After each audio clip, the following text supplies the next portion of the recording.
Little Miss Splendid and the House with a View by Roger Hargreaves. Little Miss Splendid looked out of her very splendid window, set in her most splendid house, at her very splendid garden, and smiled. And then she frowned. Little Miss Splendid looked out of her window every morning, and every morning she smiled, and then she frowned. And what made her frown? I'll tell you. At the bottom of her garden, on the other side of a small stream, lived Mr. Mean. Unlike Miss Splendid's very large and most splendid house, Mr. Mean's house is very small and very run down. And not at all splendid house. In fact, the most unsplendid house one could ever imagine. Mr. Mean was the sort of person who did not like spending money, especially on his house. Little Miss Splendid was the complete opposite, and she did not like having Mr. Mean as a neighbour. His house quite ruined her splendid view.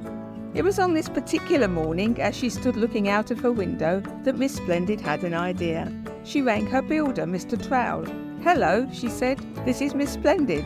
I would like you to build a wall for me. Come at once." Mr. Trowel was over within an hour, and within a day he had built a wall at the bottom of Little Miss Splendid's garden. A high wall.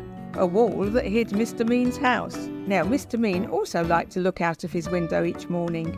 He had a splendid view of Miss Splendid's extraordinarily splendid house. And what made the view all the more splendid for Mr. Mean was the fact that it hadn't cost him a penny. Mr. Mean was very unhappy when he looked out of his window the next day, and all he could see was a high red brick wall. But as he stood there looking out of his window, Mr. Mean had an idea. The next morning, when Little Miss Splendid looked out of the window, she couldn't believe her eyes. There was a huge hole in her beautiful wall, and through the hole she could see Mr. Mean's ramshackle house. Miss Splendid was furious. She rang Mr. Trowel immediately, and by lunchtime Mr. Trowel had rebuilt the wall. But the next morning there was another hole in her wall, and so it went on all week. Overnight Mr. Mean would knock a hole in the wall, and the next day Mr. Trowel would come and repair it.